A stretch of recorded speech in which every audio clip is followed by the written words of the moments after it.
चलो मैसेज है तो देखना। तो लास्ट लेक्चर में हमने क्या किया था?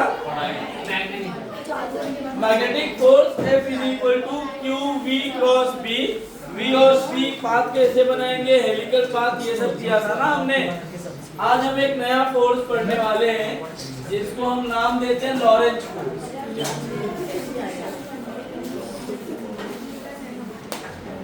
कौन सा force? Lorentz force.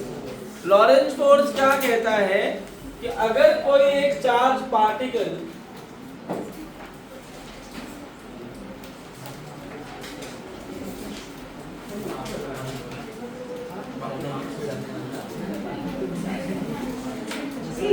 Electric field और मैग्नेटिक फील्ड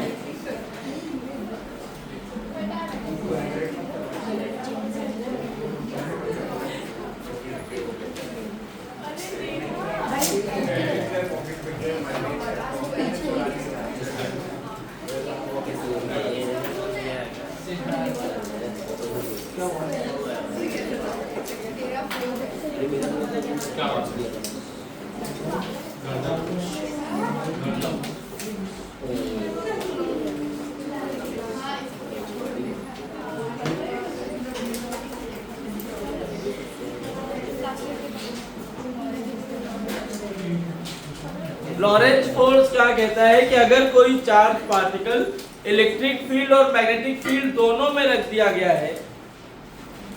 अभी हमने क्या पढ़ा था? Magnetic field. मैग्नेटिक फील्ड में रखते तो कौन सा फोर्स आता है? क्यू वी क्रॉस बी या q v B sine theta. अगर उसी चार्ज पार्टिकल को इलेक्ट्रिक फील्ड में रखा जाए तो कितना फोर्स एक्सपीरियंस करता है? इलेक्ट्रोस्टैटिक में पढ़ा हमने F is equal to q E. कितना एक्सपीरियंस करता है? F is equal to q E. तो अगर इलेक्ट्रिक और बोलो तो F is equal to q E electric force है और क्यू वी क्रॉस बी कैसा फोर्स है? मैग्नेटिक फोर्स है। जब दोनों एक साथ आ जाए तो उसको हम बोलते हैं लॉरेंज फोर्स। और net force experienced by charge particle ये लिखा जाएगा F due to electric field plus F due to magnetic field. क्या लिखा जाता है? F due to electric field plus F due to magnetic field. अच्छा, अब ये बताओ अगर इलेक्ट्रिक फील्ड E है तो क्या ये लिखा जाएगा Q E vector? F is equal to q E होता है ना। और मैग्नेटिक फोर्स लिखा जाएगा Q V cross B vector. क्या लिखा जाएगा? Q V cross B vector. अगर मैं इन सबको एक साथ लिखना चाहूं तो क्या F की वैल्यू लिखी जाएगी Q कॉमन लेके E vector plus V cross B vector. इस फोर्स को हम बोलते हैं लॉरेंज फोर्स। क्या बोलते हैं इसको? Lorentz force. नोट करो, फिर आगे एक दो पॉइंट और करेंगे।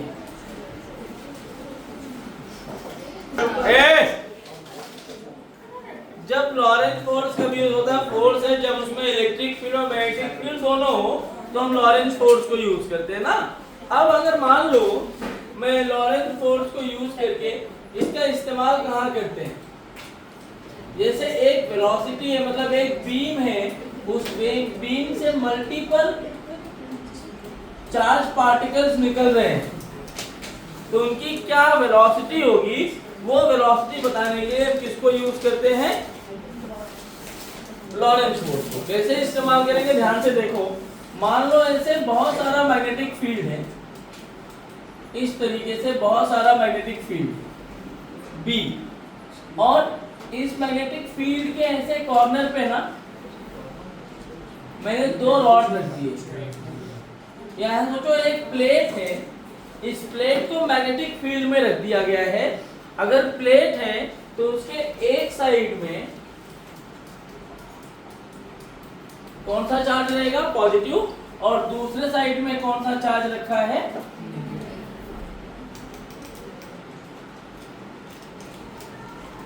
नेगेटिव।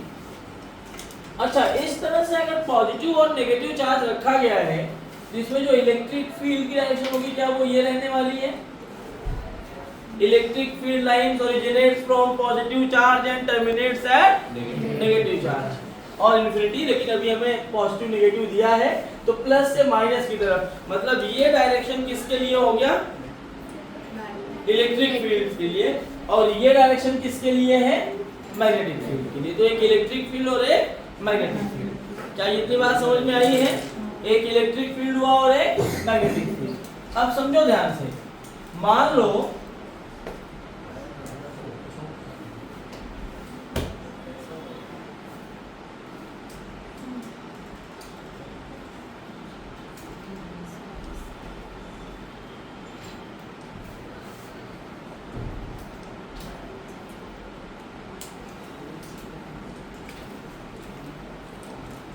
ऐसे एक चार्ज पार्टिकल है जो यहां से चला आ रहा है, ऐसे बाहर है अभी, ये जो इलेक्ट्रिक फील्ड और मैग्नेटिक फील्ड क्रिएट हो रही है इनके बाहर से एक चार्ज पार्टिकल आ रहा है जिसका मास m है और चार्ज है q, v वेलोसिटी से आ रहा है and v is perpendicular to electric field and magnetic field both, if you see दोनों के परपेंडिकुलर है ना।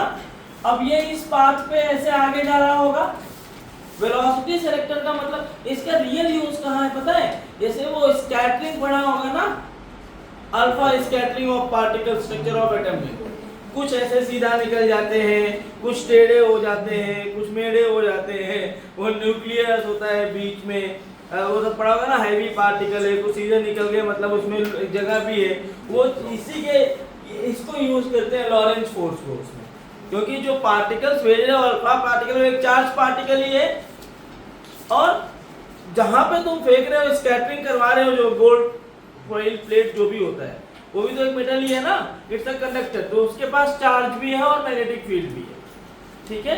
तो इस तरह से वेलोसिटी सेलेक्टर का इस्तेमाल करते हैं। अब जब ये इसमें घुसेगा, सारी जो जितनी भी वेलोसिटी है ये सारी तो यहाँ से सीधी नहीं निकलेंगी, कुछ डिफ्लेक्ट भी हो जाएंगी, कुछ ऐसा होगा। मैं चाहता हूँ कि वो वेलोसिटी मुझे मेरे सीधा सीधा ऐसे निकल जाए।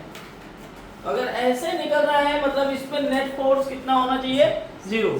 किसी भी पार्टिकल पे अगर फोर्स 0 होगा तभी तो सीधा सीधा निकलेगा ना, वो फोर्स थोड़ा भी कम ज्यादा हुआ तो वो डेविएट होने लगेगा। अब डेविएशन नहीं चाहिए अगर, तो चार्ज पार्टिकल जैसे ही इस फील्ड में आएगा, मान लो ये चार्ज पार्टिकल यहाँ पहुंचा है, तो इस चार्ज पार्टिकल पर कौन कौन से फोर्सेस लग रहे होंगे?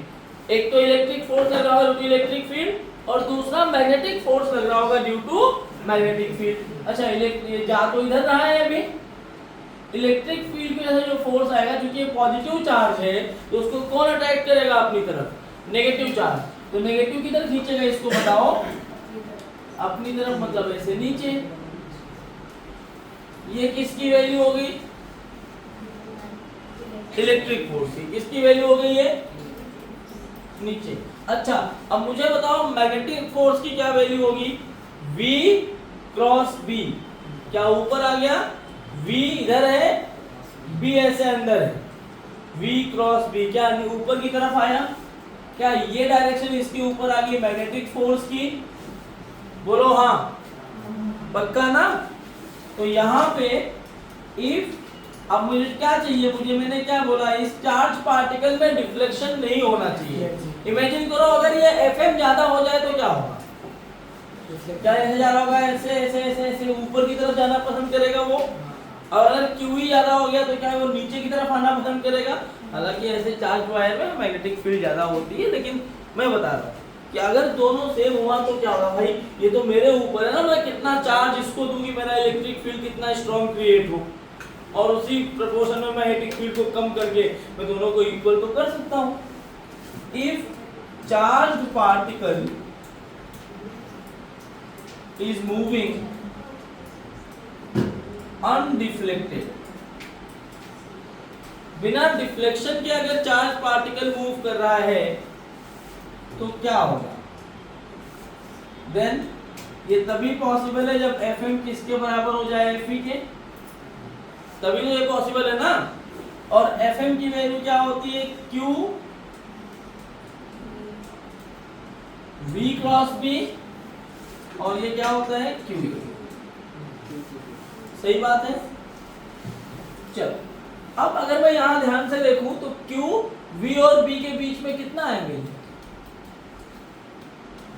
अरे भाई V इधर है, B अंदर है, तो V और B के बीच में 90 डिग्री का एंगल है, और इलेक्ट्रिक फील्ड कितना है E। क्या ये कैंसिल हो जाएगा? बोलो हाँ। तो ये क्या बना? VB is equal to E, यही बना ना। या V क्या होता है? V होता है E बाई B। क्या बनता है V की वैल्यू? E by B। अब E बाई B ये पढ़ा होगा कहीं ना कहीं, E by B is equal to V velocity. और अगर ये मैं E को ले लूं वैक्यूम में या फिर एयर में, और B भी ले लूं वैक्यूम में या फिर एयर में, तो ये जो C है this will be the speed of light in vacuum और air. C is equal to E by B, जो आप पढ़ते हो इलेक्ट्रोमैग्नेटिक वेव में। कहाँ पढ़ते हो? इलेक्ट्रोमैग्नेटिक वेव में। इसको यूज क्यों करते हैं? जो डिवाइस, अच्छा इसको नोट करो, फिर मैं बताता हूँ कि इसको यूज क्यों करते हैं। क्या ये E बाई B, तो ये V is equal to E by B तभी ऑब्टेन कर सकते हो, ये तभी पॉसिबल है जब, ये कब पॉसिबल है? V, E and B are perpendicular to each other। अगर ये सोचो, अगर V, E, B में से कोई भी एक परपेंडिकुलर नहीं होता, मान लो P जो है मैग्नेटिक फील्ड वो V के परपेंडिकुलर ना होता, तो क्या कभी FE और FT बराबर हो पाते? मान लो FM यहाँ ना आके यहाँ कहीं आ गया होता, तो FM का एक कंपोनेंट तो FE को बराबर करेगा, बैलेंस, लेकिन FM का दूसरा कंपोनेंट बैलेंस नहीं कर पाता। बात सही बोल रहा हूं मैं? कोई दिक्कत नहीं है ना? तो इस केस में होगा क्या? वही पार्टिकल अलाउड होंगे क्रॉस करने के लिए। मतलब मान लो ये वाला रीजन है P, ये वाला रीजन है Q, तो Q से वही पार्टिकल पास कर पाएंगे जिनकी वेलोसिटी, जो ये कंडीशन को सेटिस्फाई कर रहे होंगे। बाकी सारे तो ब्लॉक्ड हो जाएंगे ना? सही बोल रहा हूँ कि नहीं? इसके लिए जगह छोड़ दो, मैं 2 लाइन बोल रहा हूँ, लिखो पहले। Only those particles will pass out, only those particles will pass out from the Q surface या from the Q slit, only those particles will pass out from the Q slit,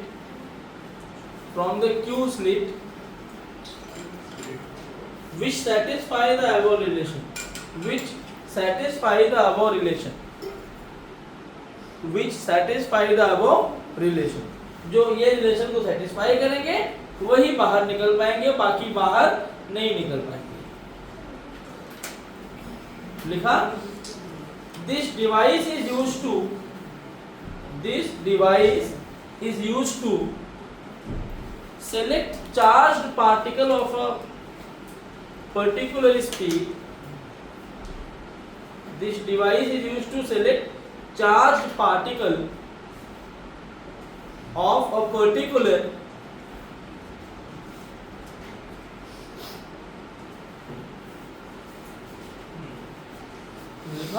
charged particle of a particular speed out of a beam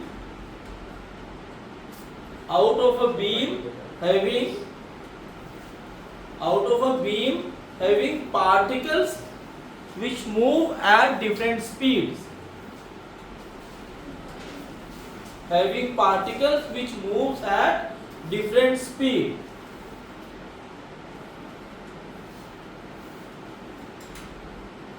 लिखा? And hence it is known as velocity selector, and hence it is known as velocity selector, and hence it is known as velocity selector। तो इसको velocity selector क्यों बोलते हैं तुम्हें समझ में आया? क्योंकि बहुत सारे जो, मतलब यहाँ तो मैंने एक चार्ज पार्टिकल लिया ना, यहाँ पूरा एक समझो गुच्छा रखा है, बीम रखा है, लगातार चार्ज पार्टिकल चले आ रहे हैं, उसमें से कौन सा चार्ज, जो चार्ज पार्टिकल सीधा जाएगा, क्या उसकी वेलोसिटी e by v से निकाल पाएंगे? क्योंकि यहाँ तो चार्ज जो है हर डायरेक्शन में ऐसे जा रहा होगा ना, ऐसे ऐसे हर डायरेक्शन में गुच्छे में चार्ज निकल रहा होगा। तो जो चार्ज पार्टिकल बिना डेविएट हुए सीधा निकल गया, उसकी वेलोसिटी क्या होगी वही निकालना होता है, और उसी को बोलते हैं वेलोसिटी सेलेक्टर। क्या बोलते हैं उसको? Velocity selector. मैग्नीशियम में उसी को इस्तेमाल करके किया जाता है। ठीक है क्या? ठीक है क्या? ये नोट कर लो, फिर क्वेश्चन लिखो। अब पोटेंशियल डिफरेंस, क्वेश्चन लिखो। अब पोटेंशियल डिफरेंस, क्वेश्चन लिखो। अब पोटेंशियल डिफरेंस ऑफ 600 वोल्ट, अब potential difference of 600 volt is applied across the plates of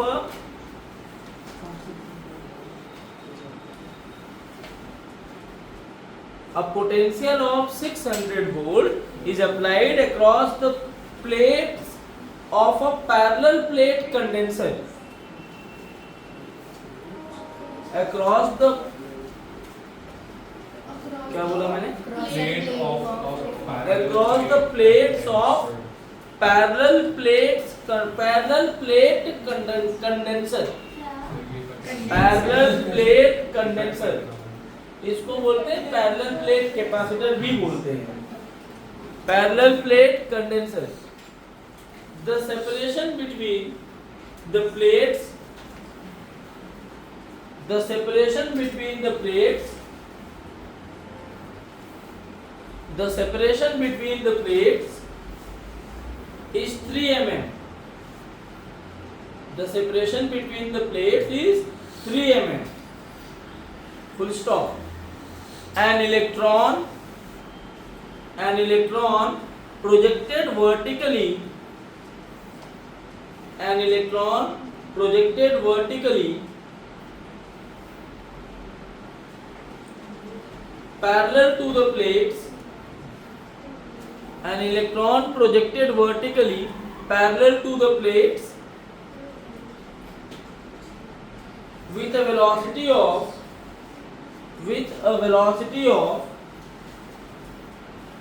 2 into 10 raised to 6 meter per second, 2 into 10 raised to 6 meter per second, moves undeflected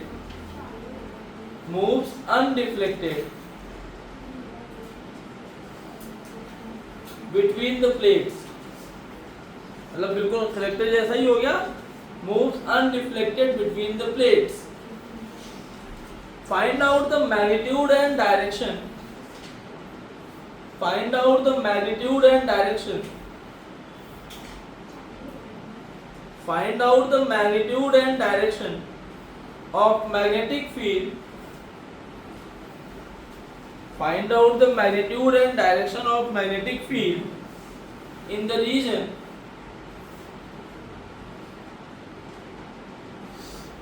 between the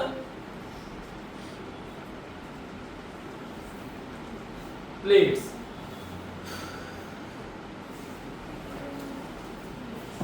लिखा, bracket में लिख लो neglect H EDGE H effects, मतलब deviation नहीं हो रहा है किनारे से, नेग्लेक्ट H EDGE H नहीं, H डिफ्लेक्ट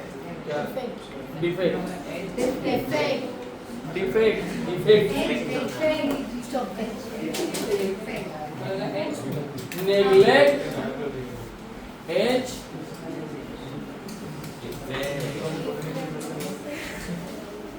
ट्राई करो। कैसे करना है? अपने को कह रहा है कि दो प्लेट्स हैं, ऐसे दो प्लेट्स रखे हुए हैं, एक प्लेट यहाँ पे है और एक प्लेट नीचे है। इन दोनों प्लेट के बीच का सेपरेशन कितना दिया है? 3 mm। पार्टिकल तो वर्टिकल ही आ रहा है, क्या बोल रहे हैं? पार्टिकल वर्टिकल ही पैरेलल जा रहा है, बोला है क्या? हाँ। अरे कोई फर्क नहीं पड़ता, लो ऐसे हो जाएगा, उसमें क्या फर्क पड़ेगा? डायरेक्शन वाइज थोड़ा चेंज आ सकता था। ऐसे ये कितना डिस्टेंस है 3 mm बराबर है। और क्या दे रखा है, पोटेंशियल डिफरेंस इन दोनों की प्लेट्स के बीच में दिया है। और कौन चार्ज, इलेक्ट्रॉन है प्रोटॉन है, क्या है, ये इलेक्ट्रॉन है। और कह रहा है इलेक्ट्रॉन वर्टिकली अपवर्ड गया, क्या स्पीड दिया था 6 मीटर पर सेकेंड से ऐसे वर्टिकली अपवर्ड गया। क्या वर्टिकली अपवर्ड यहां जाएगा कि ये जो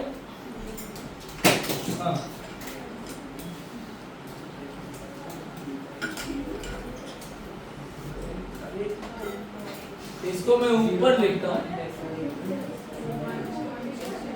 यहां ऐसे इलेक्ट्रॉन को ऊपर भेज दिया मैंने, करेक्ट ना। तो कह रहा है ये वाला जो इलेक्ट्रॉन है ये अनडिफ्लेक्टेड निकल गया, यही बोला है ना, बिना डिफ्लेक्शन के निकल गया।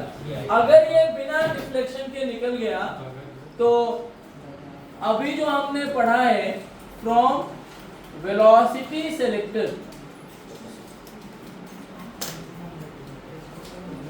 अगर वो if electron is moving without deflection then क्या v की वैल्यू होनी चाहिए E अपॉन b, करेक्ट ना यार। v मतलब ये वेलोसिटी है v, तो वेलोसिटी तो अपने को पता है इलेक्ट्रॉन की कितनी है 2 × 10⁶। अब प्रॉब्लम ये है E भी वेरिएबल है और मैं कैसे निकालूं इनके बीच में, तो याद करो यहां मैं ऐसे निकाल सकता हूं, we know that E is equal to minus dV/dr, याद है ना। तो यहां से E लिखा है, मैग्नीट्यूड वाइज चाहिए, अगर मैं डायरेक्शन नहीं लिख लूं अगर, तो dV की वैल्यू कितना पोटेंशियल डिफरेंस दिया है तुम्हें, और ये डिस्टेंस कितना है उनके बीच का, करेक्ट ना। तो क्या यहां से E लिखा गया 200 × 10⁻³ या फिर 20 नहीं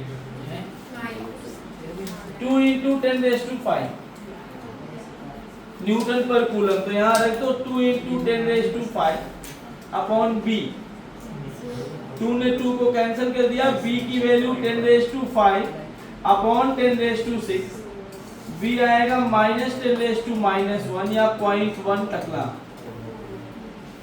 ठीक है। अब ये 0.1 टकला तो आ गए। अब आगे देखो दूसरा पूछा है डायरेक्शन क्या होने वाला है। अब ये वेलोसिटी ऐसे जाएगी, इलेक्ट्रिक फील्ड सॉरी, प्लस से माइनस की तरफ। क्या मैं सही बोल रहा हूं? आवाज बंद, सुनना ध्यान से। तुम्हें इसको पीएचडी कराने के मूड में हूं, अगर अच्छा पढ़ोगे तो मैं छोड़ दूंगा बीच में ही। अब ये यहां से यहां पहुंचा होगा, अभी तो कुछ नहीं होगा, लेकिन जब यहां से ये यहां पहुंचेगा एकदम कॉर्नर पे जहां से प्लेट चालू हो रहा है, तो इलेक्ट्रिक फील्ड की ये डायरेक्शन है, मतलब इधर नेगेटिव इधर पॉजिटिव। ये तो इलेक्ट्रॉन है ना, तो इस इलेक्ट्रॉन को ये पॉजिटिव चार्ज पार्टिकल अपनी तरफ खींचना चाहेंगे, मतलब क्या इलेक्ट्रिक फोर्स इधर लग रहा होगा।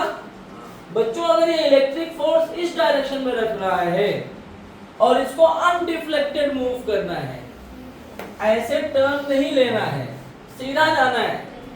सीधा जाना है मतलब उसके ऊपर कोई भी फोर्स नहीं होना चाहिए। अगर उसके ऊपर कोई भी फोर्स नहीं रखना है तो क्या अपना जो मैग्नेटिक फोर्स होगा वो राइट में लगेगा।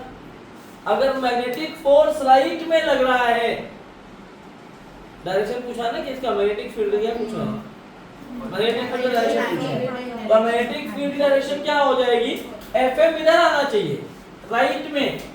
अब देखो अगर मैग्नेटिक फील्ड एफएम की वैल्यू बाहर में लानी है, मैग्नेटिक फील्ड अगर ऐसा हुआ, V कैसा है, ऐसा ऊपर, ये B हो गया और ये V हो गया, जरा V क्रॉस B करो तो कैसा होगा, ऐसा V क्रॉस B, क्या इधर चला गया,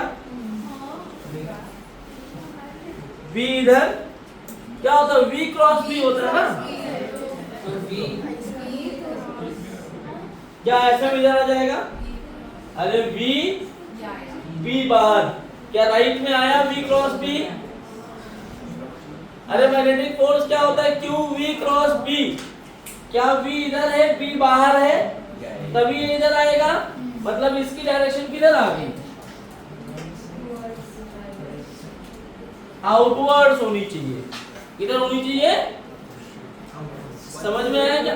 FM मिल गया तो तुम्हें ये समझ में आ गया ना कि FM की क्या डायरेक्शन है। FM आ गया तो मैं दूसरी वाली वेलोसिटी तो निकाल सकता हूँ। बोलो हाँ। इसको नोट करो, फिर आगे दूसरा सवाल करते हैं। A particle of mass, next question लिखो। A particle of mass,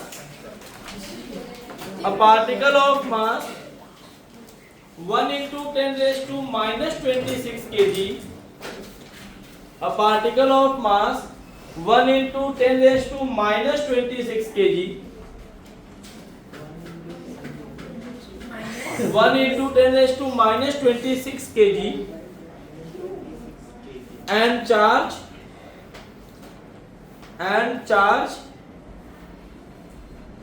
plus 1.6 into 10 raised to minus 19 coulomb and charge plus 1.6 into 10 raised to minus 19 coulomb traveling with a velocity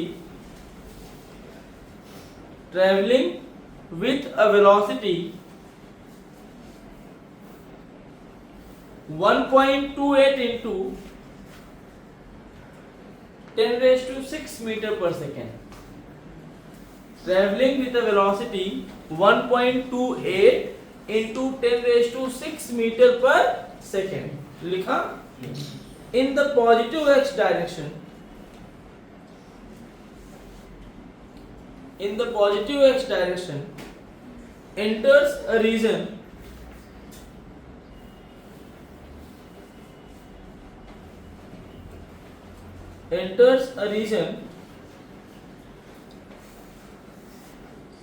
in which a uniform electric field E and a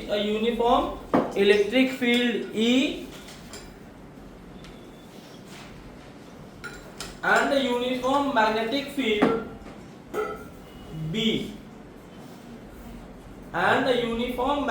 field B are present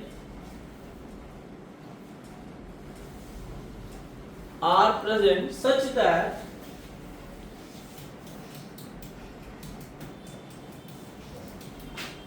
E along y is equal to 0 and E along z is equal to minus 1.2 minus 102.4 kilovolt पर metre.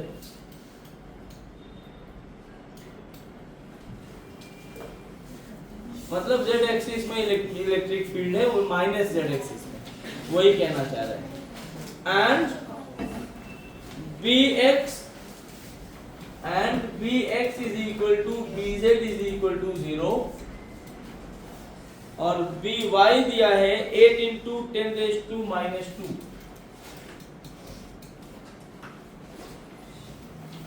Weber per metre square. अरे magnetic field direction tesla को ही weber per metre square भी बोलते हैं, तुम इसको टकला भी लिख सकते हो, चलेगा। लिखा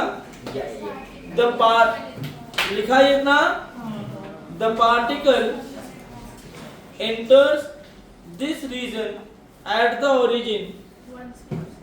The particle enters this region. The particle enters this region at the origin.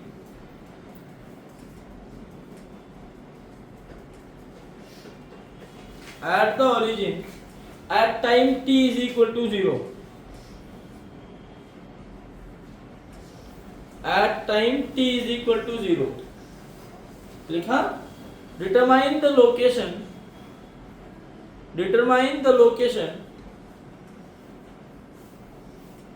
of the particle, determine the location of the particle at t is equal to 5 into 10 raised to minus 6 second.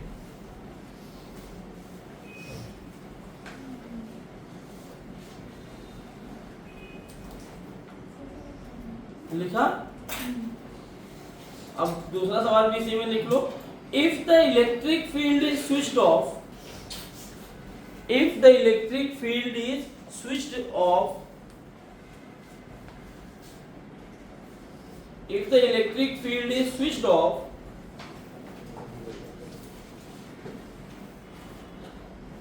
at this instant,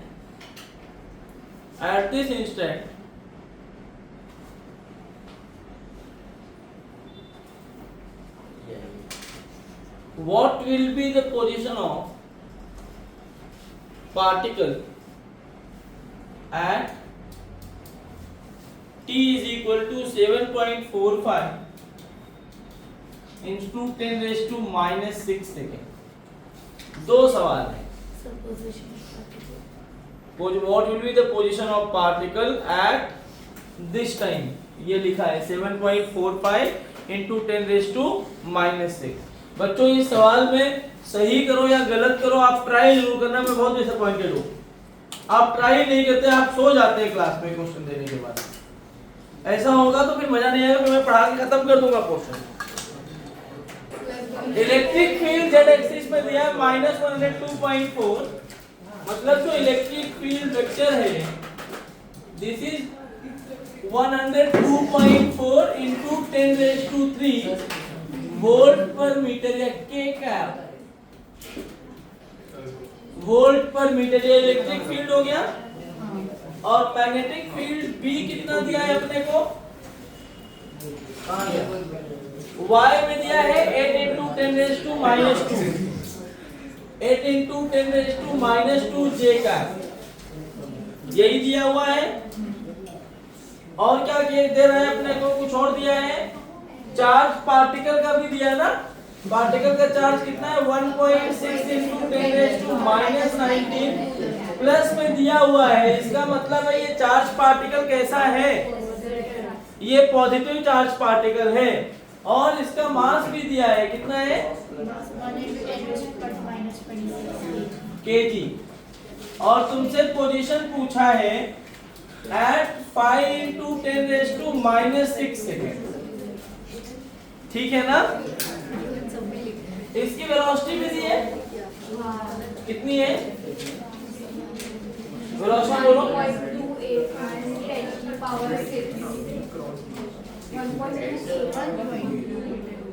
metre पर second along positive x axis ऐसे. अब यहां ध्यान से देखो, यहां मैं बोल सकता हूं since E, V and B नील. बातें नहीं.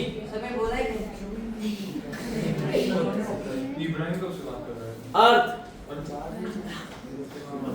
एक तो लेट आते हो हर लेक्चर में और बात भी करना है. E, V and B are perpendicular. तो इस केस में पार्टिकल विल मूव अनडिफ्लेक्टेड. देखो तुम लोग क्वेश्चन को क्रैक नहीं कर पाए क्योंकि इतना लंबा लिख दिया था. ये बना के दिया होता डायग्राम तो तुम कर जाते. क्वेश्चन को क्रैक करना सीखो. क्वेश्चन का क्या आ रहा है? जब भी E, V और B परपेंडिकुलर होगा, पार्टिकल अनडेविएटेड होगा, इसका मतलब है जो Fm रहने वाला है वो Fe के बराबर रहने वाला है. सही बात है ना? Fm और Fe दोनों बराबर हो जाएंगे. Therefore A net 0 हो गया पार्टिकल पे. A net कैसा हो गया? 0. और अगर A net 0 हुआ तो पोजीशन जो लिखी जाएगी ओरिजिन से चलना चालू कर रहे हो. कहां से चल रहे हैं वो? ओरिजिन से. अगर मैं इसका डायग्राम बना के दिखाऊं, इसका डायग्राम बना के दिखाऊं, मैं ना एक काम करता हूं. पार्टिकल x में चल रहा है तो मैं इसको x एक्सिस मान लेता हूं और y में मैग्नेटिक फील्ड है, z में दिया हुआ है तुम्हें इलेक्ट्रिक फील्ड। तो मैं ना इस लाइन को Z मान लेता हूं और इसको Y मान लेता हूं। इससे क्या फायदा होगा पता है? इससे मुझे इलेक्ट्रिक फील्ड और मैग्नेटिक फील्ड दिखाना आसान हो जाएगा कि हमारा इलेक्ट्रिक फील्ड कैसे है। ऐसे ऐसे है इलेक्ट्रिक फील्ड, मैग्नेटिक फील्ड कैसे है। ये हमारा मैग्नेटिक फील्ड हो गया, बराबर है ना। y एक्सिस में देखो प्लस जे कैप कहां गया, मैग्नेटिक फील्ड प्लस जे कैप में है। इलेक्ट्रिक फील्ड कैसे है, माइनस के कैप प्लस जेड का नेगेटिव ले लिया मैंने। वेलोसिटी किधर है, जो ये चार्ज पार्टिकल तुम्हें यहां दिख रहा है, ये वाला चार्ज पार्टिकल ओरिजिन से इधर चल रहा है v वेलोसिटी से। सोचो अगर इस तरह से ये चार्ज पार्टिकल चल रहा है, प्लस में है चार्ज पार्टिकल। कैसा है चार्ज पार्टिकल, प्लस में। कहीं पर भी लिख दो, मैं यहां लिख देता हूं। अगर ये पॉजिटिव चार्ज पार्टिकल है तो क्या इसको नेगेटिव मतलब इलेक्ट्रिक फील्ड इधर, तो Fe इधर की तरफ अटैक कर रहा होगा। और Fm किधर आएगा, Fm कैसे आएगा देखो, V कैसे है, V इस डायरेक्शन में है, V किधर है, V किधर है, X में है ना, V क्रॉस B करो। अब तुम ऐसे भी अगर V क्रॉस B नहीं करने का मन है, सुन लो, ऐसे भी कर सकते हो V cross B।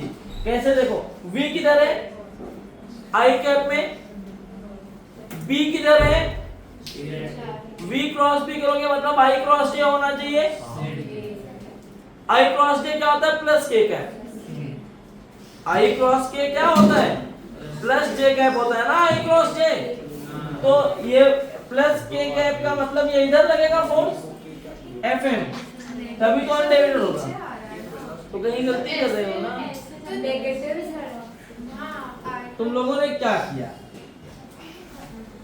V cross B, V किधर है, X में, और B किधर है, बाहर।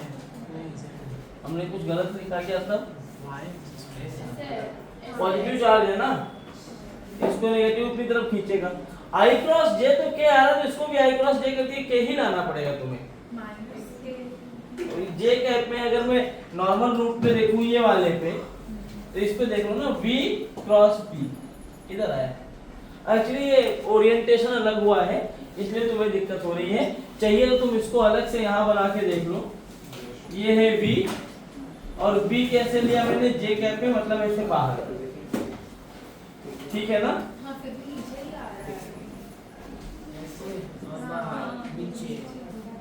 नीचे नहीं आना चाहिए, क्योंकि अभी तो हमने उससे भी देख लिया ना, तुम्हारा y डायरेक्शन में अगर B है तो और x में I है, तो I क्रॉस J तो K आना चाहिए ना। ये ऐसे नहीं आ रहा है, J cross I minus K होता है, ऐसे आ रहा है। ये y एक्सिस इसको लिया है, तो ऐसे तो बराबर ऊपर ही है ना। डॉट लगाया ना, J कैप को पॉजिटिव ऐसे बाहर लेते ना, ये है ना J कैप, तो ये वाली वैल्यू पॉजिटिव है, ये अंदर की तरफ नेगेटिव है। क्या गलती हो रही है देखो, Fm आएगा तो ऊपर, क्योंकि I क्रॉस J ऊपर दे रहा है तुम्हें, V क्रॉस B ऊपर आ रहा है, तो यहाँ क्या दिक्कत हो रही है,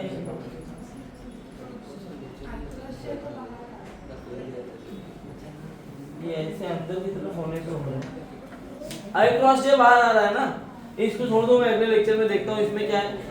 I क्रॉस, क्योंकि मैं V क्रॉस B कर रहा हूँ, तो V मेरा I कैप में है, B मेरा J कैप में है। ये हमने क्रॉस में पढ़ा हुआ I J K I। अगर इस सीक्वेंस में जाते हैं, इस सीक्वेंस में जाओगे तो दो का जो प्रोडक्ट होगा वो तीसरे के बराबर होना चाहिए। तो I और J का प्रोडक्ट हमेशा K के बराबर होगा। J I कर दिया तो माइनस K होगा। तो V क्रॉस B में हम I डॉट J कर रहे हैं, यहाँ कुछ मिस हो रहा है, हम देख लेंगे बाद में। तो Fm ऐसा आ गया, तो अगर Fa नीचे और Fm ऐसा और ये अनडिफ्लेक्टेड जा रहा है, मतलब A नेट 0 हो गया। अगर A नेट 0 हो तो T0 पे ये पार्टिकल यहां से जाएगा, तो क्या ये स्ट्रेट लाइन में जाएगा?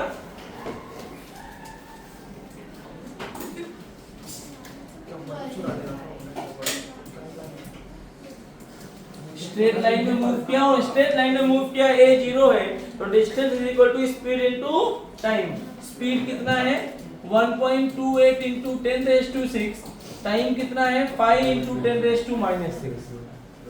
क्या ये बात सही है? तो कितना आ गया ये 5 8 जा 40, 5 2 जा 14, 5 1 जा 7, 6.4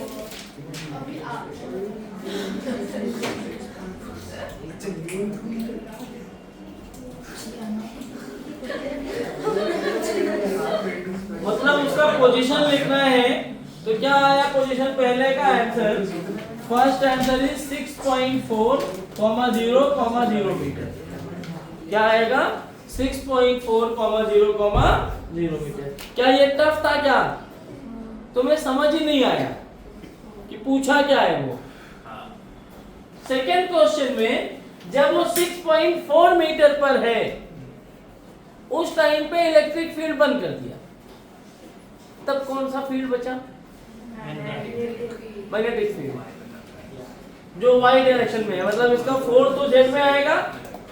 अब पार्टिकल सर्कल बनाएगा वाईजेड प्लेन में। पार्टिकल क्या बनाएगा? सर्कल बनाएगा वाईजेड प्लेन में। अब वही निकालना बाकी है, इसको नोट करो फिर कराता हूं। वीडियो बंद करो। सर वाईजेड प्लेन में बनाएगा।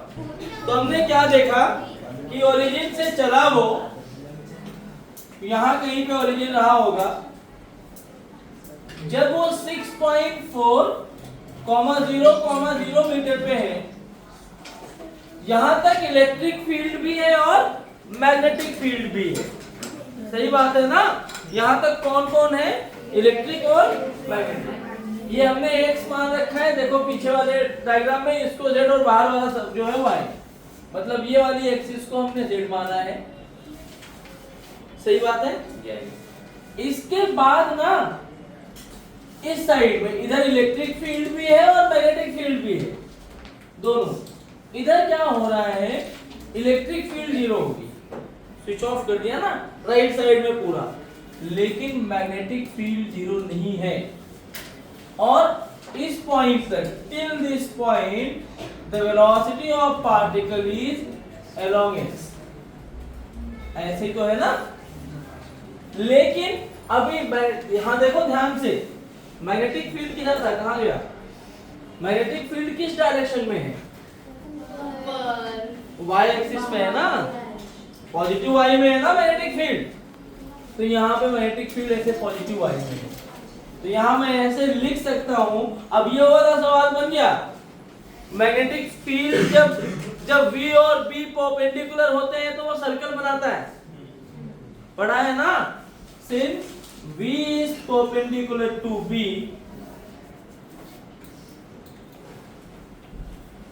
ठीक है, therefore path will be circular। मतलब अब इसके आगे का जो पाथ होगा वो कुछ ऐसा बनेगा, ऐसे मान। मैग्नेटिक फील्ड है ही नहीं ना, तो सर्कल बनाएगा ना ऐसे एक्स जेड प्लेन में।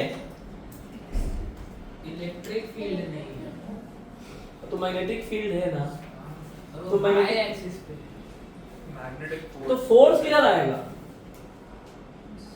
आई कैप में ये है, मैग्नेटिक फील्ड जे कैप में है, तो फोर्स तो के कैप में आएगा। अगर फोर्स के कैप में है तो इस जगह पे मैग्नेटिक फोर्स की ये वैल्यू है, तो यहाँ कहीं पे इसका सेंटर आना चाहिए। इस सेंटर के चारों ओर ऐसे घूमता ये, लेकिन आधा ही घूमा, इसके बाद तो इधर इलेक्ट्रिक फील्ड है ही नहीं, फिर सर्कल बनाएगा, हमसे मतलब नहीं है। बना सकते हो पूरा सर्कल, तुम्हारी मर्जी हो। तो समझ में आ रहा है कि नहीं आता? ये वाला पार्ट समझा क्या? अब देखो ये अच्छा सवाल अब बन गया है। अच्छा, इस पॉइंट तक टाइम कितना हो गया था? और मुझे ये बताओ, अगर ऐसे घूमेगा तो क्या ये इसका रेडियस r हो गया? क्या इस r की वैल्यू लिखी जाती है mv/qb? अब इसमें क्योंकि मैग्नेटिक फील्ड है, इलेक्ट्रिक फील्ड है ही नहीं, तो तुम्हारा मैग्नेटिक फोर्स वाला क्वेश्चन बन गया। तो r कितना, m कितना दिया है इसका? 1 × 10⁻⁻26 1 × 10⁻⁻26। वेलोसिटी कितनी है? 10⁻⁶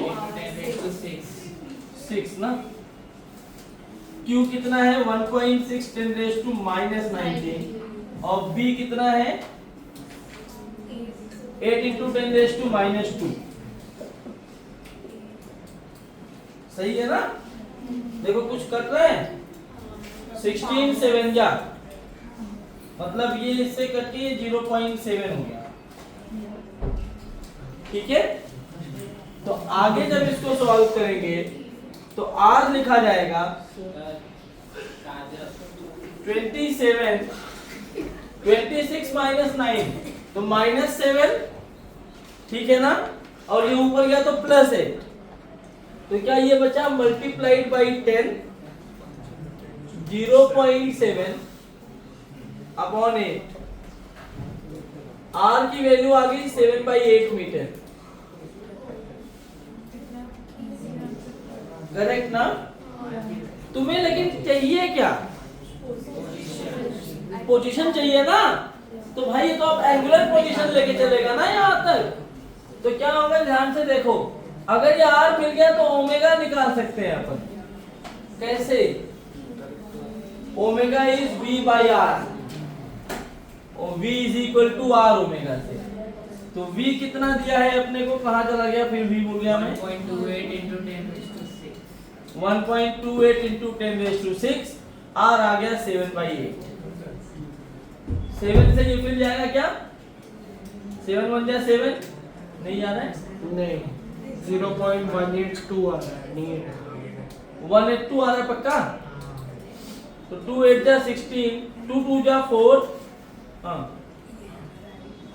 1.456 8 2 जा 16, 8 8 जा 64 और 1 65, 8 1 जा 8 और 6 14। कुछ गड़बड़ किया क्या मैंने? 8 और 6. R की वैल्यू कितनी आई अपने को? 146.2। R की वैल्यू इसको 1 आ रही है। किया यही चीज है, वो अप्रॉक्स लिया होगा उन्होंने शायद। कितना भी अप्रॉक्स लेंगे 7/8 तो 8 9 जा 72 होता है ना। यहाँ पे गड़बड़ हुआ क्या? शायद हाँ 16 8 जा 128 होता है, ये 8 होता है। 16 8 जा 128। ऐसा मुंह क्यों बना रहे हैं? वो इधर बोल रहा है ये 16 8 जा 128 होता है। तो ये 0.8 into 10, तो R की वैल्यू 1 मीटर, तो ओमेगा आ जाएगा V बाई R जो वही है 1.28 into 10 raised to Plus 6. By R। 1. तो ओमेगा मिल गया अपने को।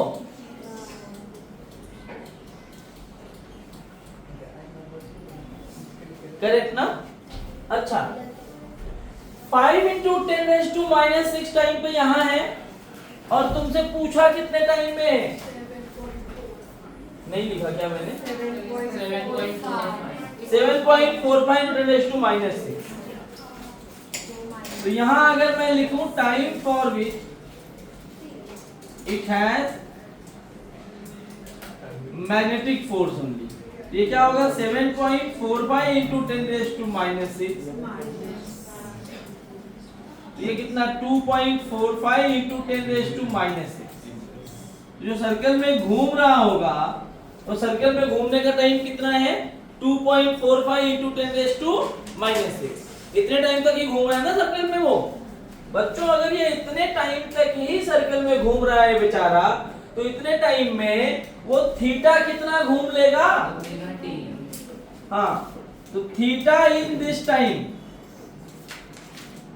क्या ये लिखा जाएगा ओमेगा टी। ओमेगा कितना आया 1.28 into 2.45 into 10 raised to 6 into 10 raised to -6।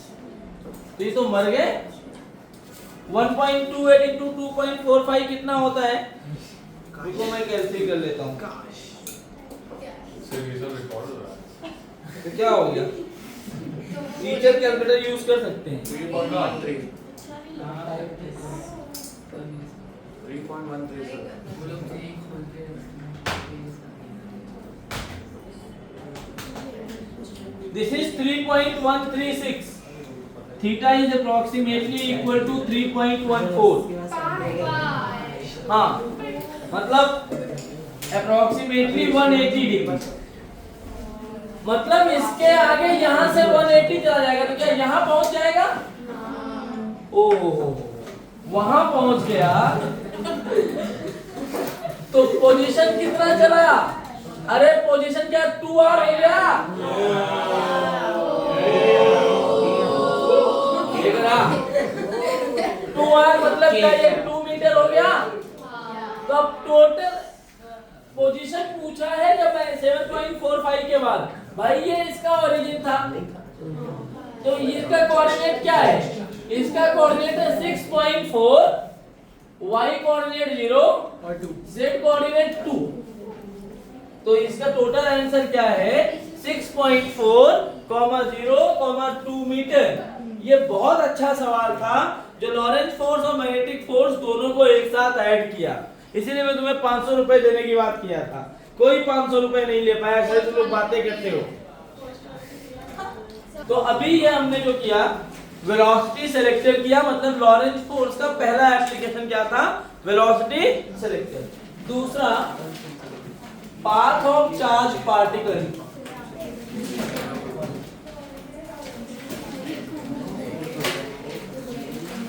फिर electric and magnetic field both. जब चार्ज पार्टिकल कहां रखा हो? इलेक्ट्रिक फील्ड और मैग्नेटिक फील्ड दोनों में। अच्छा आप देखो, यहां मैं एक फार्मूला लिख रहा हूं, इसको ध्यान से समझेंगे। अभी हमने पढ़ा है जो लॉरेंस फोर्स होता है F वेक्टर, ये क्या होता है? QE plus V cross B। V cross B बच्चों जब करोगे तो क्या V क्रॉस B की जो डायरेक्शन आएगी वो E के साथ कैसा एंगल बना रहा है ये मैटर करेगा, क्योंकि यही तो FM होगा। सही बात है ना? अब ध्यान से समझो, पहला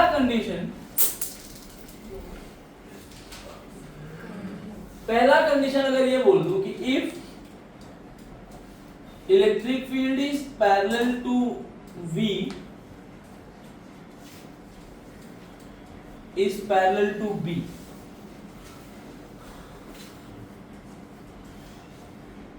मतलब इलेक्ट्रिक फील्ड V के साथ पैरेलल है, V किसके साथ पैरेलल है?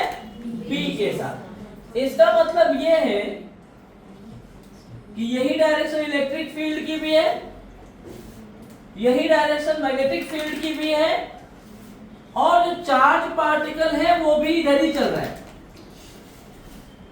बेटा बताओ, अगर ऐसा होता है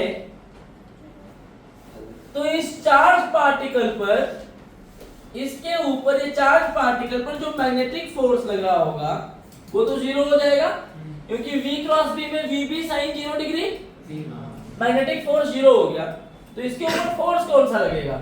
इलेक्ट्रिक। और इलेक्ट्रिक फोर्स किस डायरेक्शन में लगेगा? क्योंकि इलेक्ट्रिक फील्ड इधर है, पॉजिटिव को अपनी ओर खींचेगा। तो इसका पाथ कैसा दिखेगा तुम्हें? Straight line. कैसा दिखेगा? क्योंकि इलेक्ट्रिक फोर्स जो है, अगर इलेक्ट्रिक फोर्स उसकी लाइन ऑफ मोशन में ही लगता है तो स्ट्रेट लाइन होता है। इसका मतलब है कि ऐसे केस में जो पाथ बनेगा, क्या वो पाथ स्ट्रेट लाइन रहेगा? मजा आया सुन के? कोई दिक्कत किसी को? पक्का नहीं है? सोचो अगर ये सब एंटी पैरेलल होता तो भी स्ट्रेट लाइन, बट तब इलेक्ट्रिक फील्ड पीछे लगता तो नेगेटिव। आओ नेक्स्ट है if E is parallel to V cross B and V is perpendicular to B, अब कैसा पाथ है? इसका मतलब ऐसा नहीं हुआ कि मेरा इलेक्ट्रिक फील्ड ऐसा है या ऐसे बना दो हम लोग।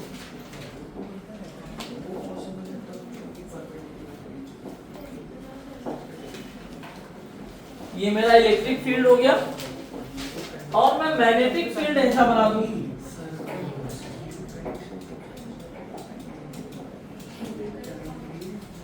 हाँ, मैग्नेटिक फील्ड मैंने ये बना दिया, ये मैग्नेटिक फील्ड हो गया B। ये मेरा कौन सा इलेक्ट्रिक फील्ड है हॉरिजॉन्टल, मैग्नेटिक फील्ड है इनटू द प्लेन, और V और B दोनों परपेंडिकुलर होने चाहिए और V क्रॉस B इसके साथ पैरेलल होना चाहिए। इसका देखो सोचो, अगर V को मैंने इधर ले लिया तो V क्रॉस B कभी भी E के पैरेलल नहीं होगा। समझ में आया क्या? तो मुझे V क्रॉस B के लिए, और V क्रॉस B किधर होना चाहिए? E के पैरेलल। तो अगर मैंने V की ऊपर डायरेक्शन ले ली, सोचो ये V ये B, क्या लेफ्ट में आ जाओगे क्या? लेकिन तुम्हें चाहिए किधर? राइट में चाहिए ना। तो क्या ऐसे करना पड़ेगा कि V किधर ले लूं मैं?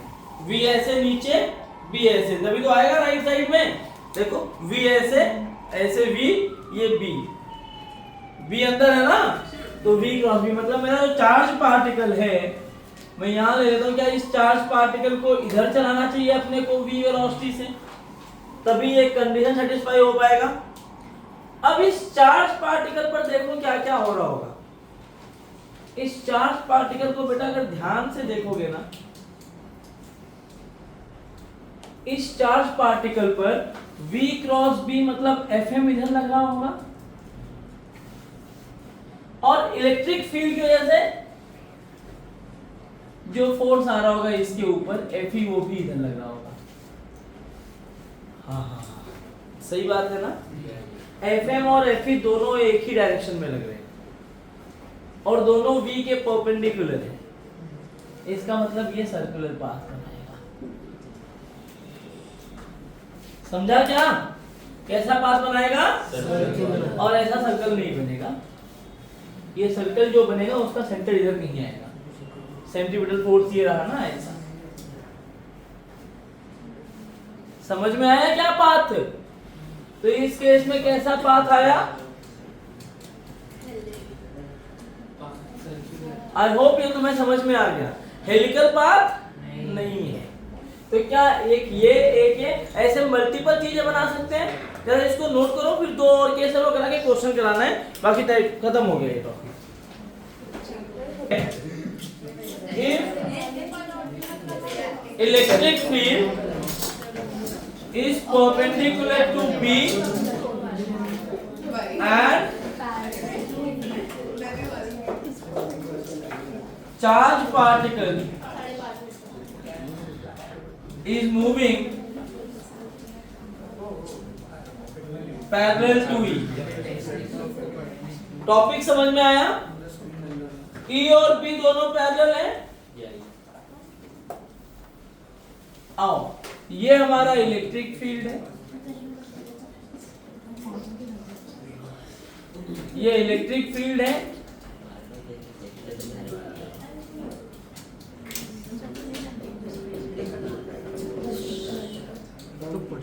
ये वाला मैग्नेटिक फील्ड है। बराबर ना? देखो जरा, इलेक्ट्रिक फील्ड और मैग्नेटिक फील्ड क्या परपेंडिकुलर दिख रहे हैं?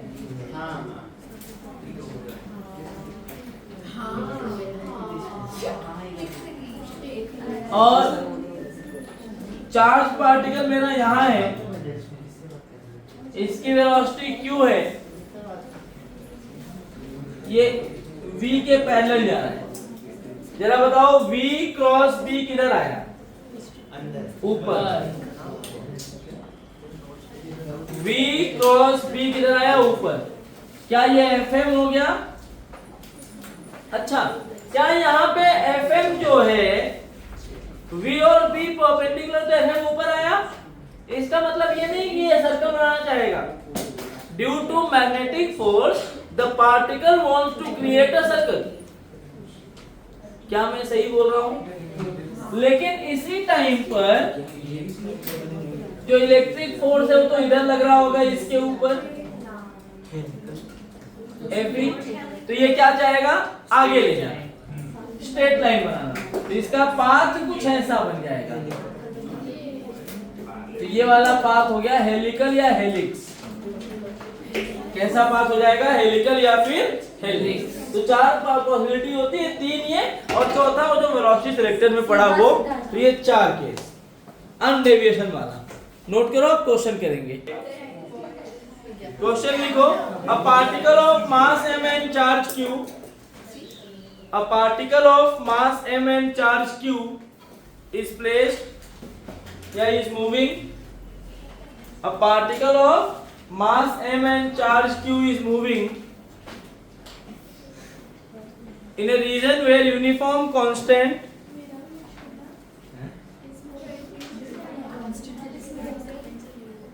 where uniform लिखना खाली, in a region where uniform, uniform constant दोनों नहीं लिखना है, एक ही होता है। where uniform electric field and magnetic field E and B are present। फिर से, a particle of mass m and charge q is moving in a region where uniform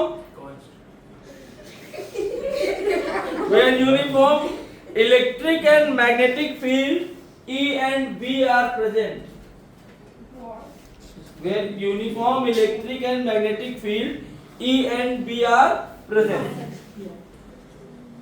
E and B are parallel to each other। E and B are parallel to each other। लिख लिया। At time t is equal to 0, at time t is equal to 0, the velocity v naught of the particle, the velocity v naught of the particle is perpendicular to E।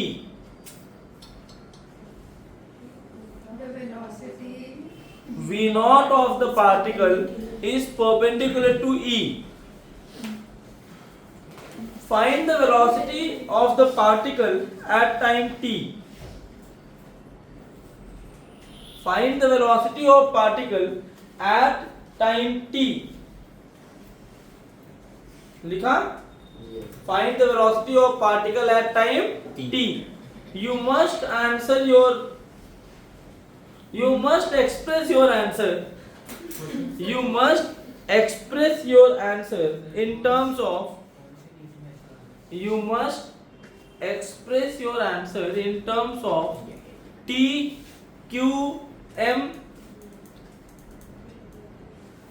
t, q, m, the vector v naught, the vector v naught, electric field and magnetic field। Sir letters ही लिखते हैं। Velocity बतानी है in terms of time t। Time t के function में velocity कितनी होगी। अच्छा, सवाल क्या है, अच्छा सवाल है ये। अ particle of mass m and charge q, q is, हाँ क्वेश्चन क्या था, particle of mass m and charge q is moving in a region where in uniform electric and magnetic field present, E and B are parallel to each other। सबसे पहला सवाल ये है, E और B दोनों कैसे हैं, पैरेलल हैं। तो अगर ये वाला लाइन जो है वो E को दिखा रहा है, तो यही लाइन और किसको दिखा रहा है, B को भी दिखा रहा है। अब कह रहा है at time t is equal to 0, the velocity v naught of the particle is perpendicular to E। किसी भी time t is equal to 0 पर ऐसे इसकी वेलोसिटी है, ठीक है। और चार्ज इसका q है, मास है m, परपेंडिकुलर टू E। आगे बोल रहा है find the velocity v of the particle at any time t। t time में बताना है in terms of t q m,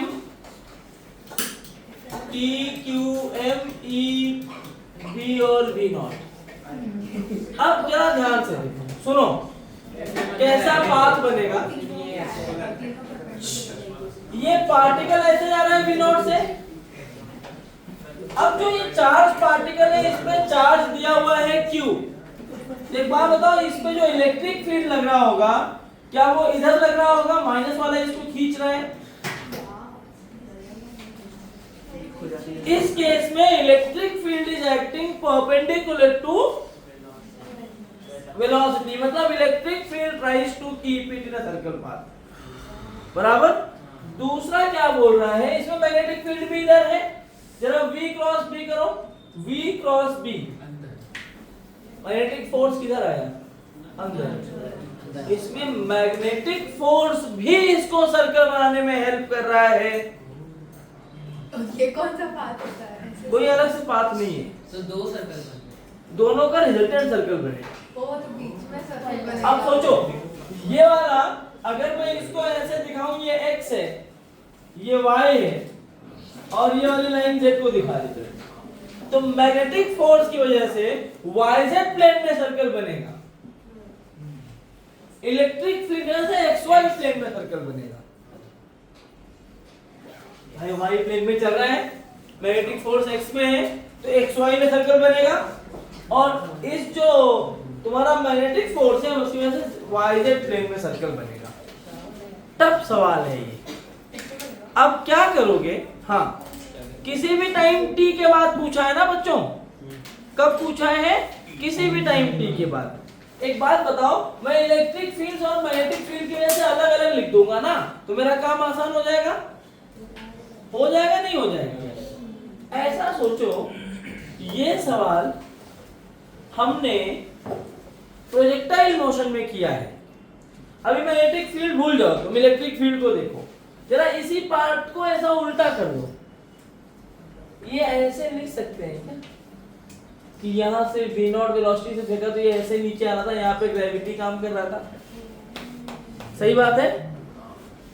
इसी को अगर उल्टा कर दूं तो ये ऐसा नहीं दिखेगा कि ये पार्टिकल जो है वो ऐसे ऊपर जा रहा है, इस वाले पार्ट को ऐसा नीचे कर दिया, इलेक्ट्रिक फील्ड ऐसे है, तो क्या ये पार्टिकल जो है वो कैसा पाथ बनाएगा, देखो ये वाला इसको ऐसे जा रहा है, ऐसे डेविएट करता जाएगा, सही बात है ना, तो ये डेविएट करके ऐसे ले जाएगा अपने साथ पैरेलल टू ई, सही बात है, कोई दिक्कत यहां तक। इलेक्ट्रिक फील्ड कोई भी फोर्स क्या चाहता है, it always tries to achieve the direction of any particle wants to achieve the direction of force या acceleration।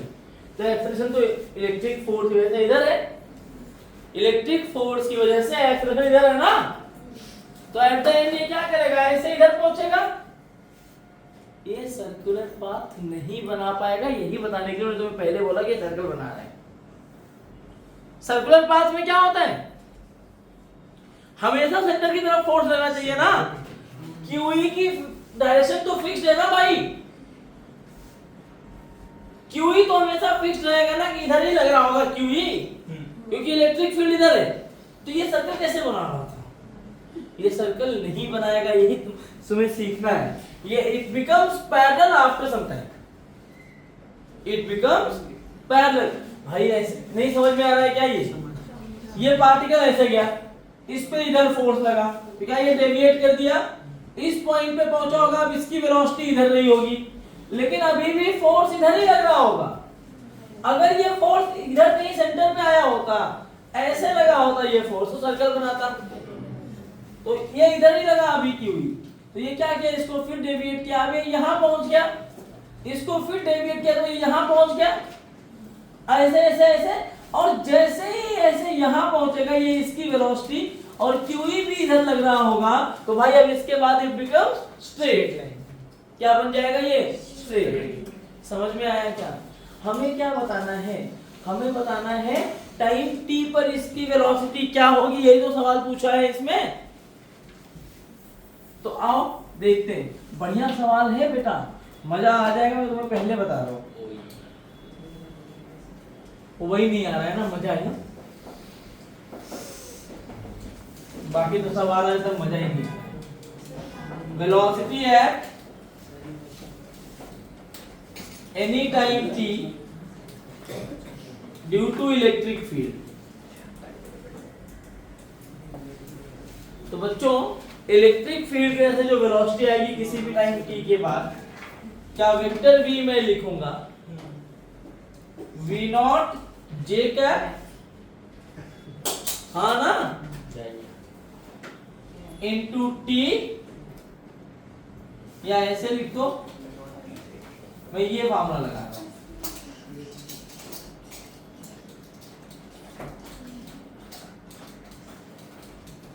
v is equal to u plus a t. तो v वेक्टर क्या लिखूंगा मैं, यही तो अपने को निकालना है। u नॉट, ये मैं इसको ऐसे ले रहा हूं, ये x है, ये y है, और ये वाली लाइन क्या है, z। ये मेरा सिंपल कोऑर्डिनेट सिस्टम है। तो v not j cap plus a, acceleration कितना हो जाएगा, अगर qe फोर्स है तो a हो जाएगा qe बाई m। तो ये हो गया QE by M into T I cap. क्या मैं सही हूं? हाँ नहीं, अभी तो ये खाली मैंने इलेक्ट्रिक फोर्स का निकाला, और मैग्नेटिक फोर्स के लिए बात करोगे तो this was for electric force. अब इलेक्ट्रिक और मैग्नेटिक दोनों चलाएंगे, उसके लिए और मजा आएगा। अब फॉर मैग्नेटिक फोर्स की बात कर लो कि मैग्नेटिक फोर्स से क्या हो रहा है। अगर मजे लेने की बात यह है कि अगर मैं मैग्नेटिक फोर्स की वजह से देखूं तो यहां मैं ऐसे लिखूंगा, डायग्राम मेरा वही है क्योंकि हम डायग्राम चेंज नहीं कर सकते। अब मैं खाली मैग्नेटिक फील्ड और वेलोसिटी बना रहा हूं यहां पे। तो V क्रॉस B, क्या जो मेरा FM आया है वो अंदर की तरफ आया है, मतलब यही सेंटर होगा, ऐसे कुछ बनेगा, ये सर्कल बनेगा ना। अगर ये सर्कल बन रहा है, यहां पे लिखेंगे हम लोग, it creates a circle in which plane, तो इस सर्कल का रेडियस लिख सकता हूं क्या मैं, क्या होगा रेडियस, रेडियस क्या होता है mv बाई qb। क्या इसका रेडियस लिखा गया m v naught by qb, और ओमेगा क्या लिखा जाएगा v बाई r। तो इसका ओमेगा आएगा v naught by m v naught into QB। ओह, ओमेगा ये आ गया। तो किसी भी टाइम t के बाद ये थीटा कितना लेके आएगा, किसी भी टाइम t के बाद भाई ओमेगा तो कांस्टेंट है ना, ओमेगा कैसा है, कांस्टेंट है, तो थीटा कितना दे देगा ये, क्या ये थीटा की वैल्यू ओमेगा t हो जाएगी किसी भी टाइम पर। ओमेगा t का मतलब क्या, ये थीटा आ गया QBT बाई m। अब इमेजिन करो कि ये वाला जो प्लेन है ये अपना y प्लेन है, ये अपना z प्लेन है। तो ये सर्कल क्या ऐसे बना रहा होगा, सही बात है ना। क्या ये इसका सेंटर वाला पॉइंट है, यहीं से चला है ऐसे। अब t टाइम में वो कहां चला गया, मान लो यहां पहुंच गया t टाइम में, इस पॉइंट पे। इसके वेलोसिटी का वेक्टर क्या है, क्या एक कंपोनेंट इधर है, ये v इधर और इधर ऐसे कंपोनेंट है, सही बात है कि नहीं। खैर हमें उससे कोई मतलब नहीं है, ये वाली पूरी वेलोसिटी तो अपनी v नॉट ही रहेगी भाई, क्योंकि सर्कुलर मोशन में चलने पे कहीं डायरेक्शन बदलता है ना। ये वेलोसिटी तो v नॉट ही रहेगी। टाइम t के साथ वेलोसिटी पूछा है, तो टाइम t के साथ वेलोसिटी तो ये रही अपनी QEm/t। अब ये जो थीटा है ना, यहाँ से जो v वेक्टर पे ये वेलोसिटी आई है, इसको मैं क्या लिख सकता हूँ, ये v नॉट है, इसको मैं अगर थीटा ले लूं, यहाँ v नॉट की वैल्यू डाल सकते हैं खाली, यहाँ अगर मैंने थीटा ले लिया तो क्या ये बन जाएगा v नॉट cos थीटा, और ये क्या बन गया v नॉट, एक बना cos थीटा और एक बना sin थीटा। तो यहाँ पे जो v नॉट की वैल्यू है वेक्टर v नॉट, क्या वेक्टर v नॉट को मैं लिख सकता हूं v not cos theta j cap, और ये नीचे आ रहा है मतलब minus v not sin theta k cap, लिख सकता हूं ना भाई साहब, मजा आ गया। ये इक्वेशन 2 ये इक्वेशन 1, यहाँ पे V नॉट की वो वाली वैल्यू डालो, मजे ले जाओ। नोट करो। तो